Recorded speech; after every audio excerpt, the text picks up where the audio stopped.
नमस्कार दोस्तों, आइए जानते हैं आज राजस्थान की बड़ी खबरें। आज की पहली बड़ी खबर है कि हिजाब पहनकर आई छात्राओं को स्कूल से लौटाया। जोधपुर के पीपाड़ के राजकीय उच्च प्राथमिक स्कूल से हिजाब पहनकर आई छात्राओं को वापस घर भेज दिया गया। मामले में स्कूल प्रशासन ने ड्रेस कोड का हवाला देकर उन्हें लौटा दिया।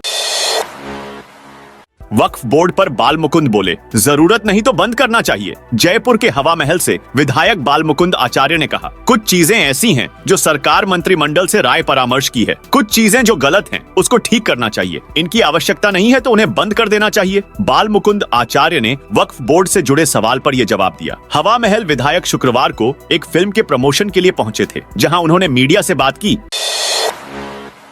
कमलनाथ और नकुलनाथ के भाजपा ज्वाइन करने की अटकलें। दोनों चार्टर्ड प्लेन से दिल्ली पहुंचे। पूर्व मंत्री सज्जन सिंह बोले, दोनों का जाना लगभग तय। मध्य प्रदेश के पूर्व सीएम कमलनाथ और उनके सांसद बेटे नकुलनाथ के बीजेपी में शामिल होने को लेकर अटकलें तेज हैं। इस बीच कमलनाथ नकुलनाथ के साथ दिल्ली पहुंच गए हैं। दिल्ली पहुंचने पर कमलनाथ ने बीजेपी में जाने के मीडिया के सवाल पर इनकार नहीं किया। उन्होंने कहा कि आप सभी उत्साहित क्यों हो रहे हैं? मैं तो उत्साहित नहीं हूँ। ऐसा कुछ होता है तो मैं आप सभी को सूचित करूंगा।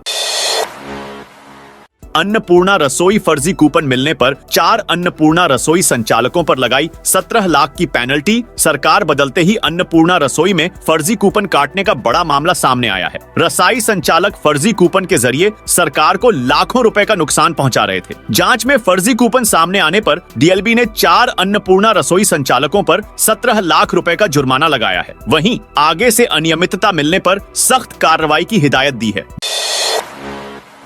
गाजर फेंकने पर 2 पक्ष भिड़े, फायरिंग करने और पत्थरबाजी का आरोप। अस्पताल में भी हुई झड़प। बच्चे ने गाजर खाकर पड़ोस के घर में फेंक दी थी। एक पक्ष का आरोप है कि गाली गलौज के बाद मामला इतना बढ़ा कि दूसरे पक्ष ने फायरिंग कर दी और पत्थरबाजी की। यही नहीं, घटना के बाद अस्पताल में भर्ती घायलों के साथ भी मारपीट की। मामला डीग जिले के कामा थाना इलाके के गांव उदाका का है।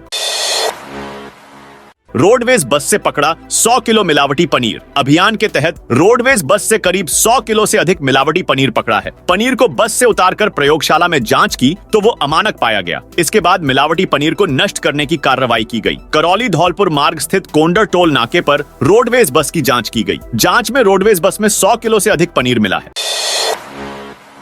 इस बार 5वीं बोर्ड परीक्षा देरी से। पंजीयक शिक्षा विभागीय परीक्षा की ओर से हर साल 5वीं और 8वीं बोर्ड परीक्षा करवाई जाती है। इस बार भी 8वीं बोर्ड परीक्षा माध्यमिक शिक्षा बोर्ड अजमेर की परीक्षाओं के साथ ही मार्च महीने में आयोजित होगी, लेकिन 5वीं बोर्ड की परीक्षा की तारीख में बदलाव किया जा रहा है। पूर्व में माध्यमिक शिक्षा बोर्ड की परीक्षाओं के साथ ही एक पारी में एक दिन 5वीं बोर्ड और दूसरे दिन 8वीं बोर्ड की परीक्षा हो जाती थी। इस बार ऐसा नहीं होगा।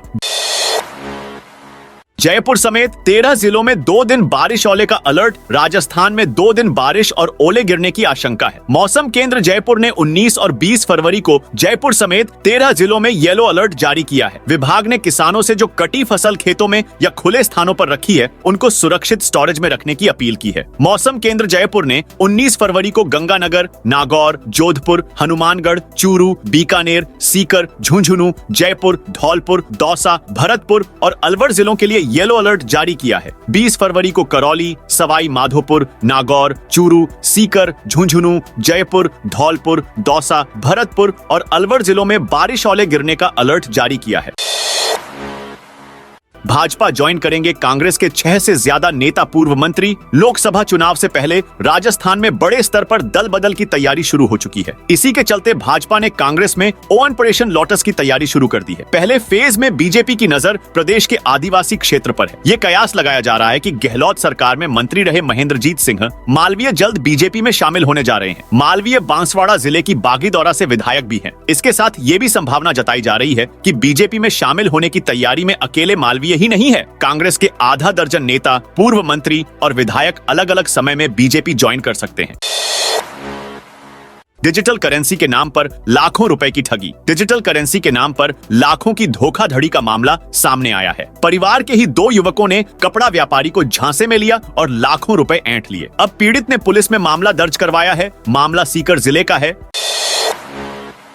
राजस्थान के होटल बजरी कारोबारी पर छापेमारी, 35 लाख कैश मिले। राजस्थान में बजरी और होटल कारोबारी मेघराज सिंह के ठिकानों पर ईडी की छापेमारी देर रात 11 बजे खत्म हो गई। जयपुर समेत 50 जगहों पर टीम की रेड पूरी हो गई है। सभी टीमें जयपुर ईडी मुख्यालय के लिए रवाना हो गईं। इस दौरान ईडी के अधिकारियों ने डिजिटल सबूत, मोबाइल फोन, हार्ड डिस्क और 35 लाख कैश सीज किया है। इंटरनेट स्मार्टफोन के बिना भी यूपीआई पेमेंट कर सकेंगे। अब देश में बिना स्मार्टफोन इंटरनेट के जरिए भी यूपीआई से पैसे ट्रांसफर किए जा सकेंगे। केवल अपने फोन से एक कॉल करके व्यक्ति जिसे चाहे उसे मनी ट्रांसफर करने समेत दूसरी सुविधाएं ले सकेंगे। ये बात जयपुर में हुए आईटी एक्सपो में मीडिया से बात करते हुए डिजिटल इंडिया के सीईओ अमिताभ नाग ने कही। पुष्कर में युवा कांग्रेस की हुई बैठक। 21 फरवरी को जयपुर में सीएम आवास घेराव की तैयारी। अजमेर की पुष्कर विधानसभा युवा कांग्रेस की एक महत्वपूर्ण बैठक कंचन नगर दौराई में संपन्न हुई। बैठक में मुख्य अतिथि राजस्थान युवा कांग्रेस के प्रदेश उपाध्यक्ष व अजमेर संभाग प्रभारी अरबाब खान, अध्यक्षता विधानसभा अध्यक्ष पुष्कर इलियास खान ने की। राजस्थान कर्मचारी चयन बोर्ड ने जारी किया आरईट लेवल 2 का परिणाम। राजस्थान कर्मचारी चयन बोर्ड ने आरईट लेवल 2 परीक्षा का रिजल्ट जारी कर दिया है। बोर्ड ने final cut on off list जारी करते हुए सामाजिक विज्ञान, अंग्रेजी, संस्कृत, हिंदी, उर्दू और गणित का परिणाम जारी किया है। बिहार के 4 जिलों में मूर्ति विसर्जन के दौरान बवाल। बिहार के 4 जिलों में सरस्वती मूर्ति विसर्जन के दौरान बवाल हुआ है। भागलपुर, दरभंगा, सहरसा और सीतामढ़ी में पथराव हुआ है। दरभंगा में लगातार दूसरे दिन शुक्रवार देर शाम मूर्ति विसर्जन जुलूस पर पथराव हो गया, जिसमें करीब 18 से ज्यादा लोग घायल हैं। किसान आंदोलन के 5वें दिन हरियाणा में ट्रैक्टर मार्च। किसान आंदोलन का आज को 5वां दिन है। पंजाब के किसान दिल्ली जाने की जिद को लेकर शंभू बॉर्डर पर डटे हुए हैं। इस आंदोलन के दौरान हार्ट अटैक से एक किसान और दम घुटने से एक सब इंस्पेक्टर की मौत हो चुकी है। अब राशन की दुकानों पर तोल में नहीं होगी गड़बड़ी, छेड़छाड़ की तो पकड़े जाएंगे। राजस्थान में राशन की दुकानों पर राशन डीलर अब किसी तरह से तौल में गड़बड़ी नहीं कर सकेंगे। इसको लेकर राशन की दुकानों पर वितरित किए जाने वाले राशन के लिए पॉस मशीनों को ई तराजू से लिंक करने की कवायद शुरू कर दी गई है। सिरोही जिले के ग्रामीण क्षेत्रों में अधिकांश राशन की दुकानों पर यह ई तराजू पहुंच चुके हैं, जबकि शहरी क्षेत्र में अभी तक सप्लाई की जा रही है। अब फास्टैग जारी नहीं कर पाएगा पेटीएम। अब पेटीएम फास्टैग यूजर्स को नया फास्टैग लेना होगा, क्योंकि इसे जारी करने वाली national highway authority of India की body Indian highway management company ने पेटीएम पेमेंट बैंक को अपने रजिस्टर्ड बैंकों की लिस्ट से हटा दिया है। तो दोस्तों, यह थी राजस्थान से जुड़ी आज की बड़ी खबरें। आप राजस्थान के कौन से जिले से इस वीडियो को देख रहे हैं, कमेंट करके बताइए।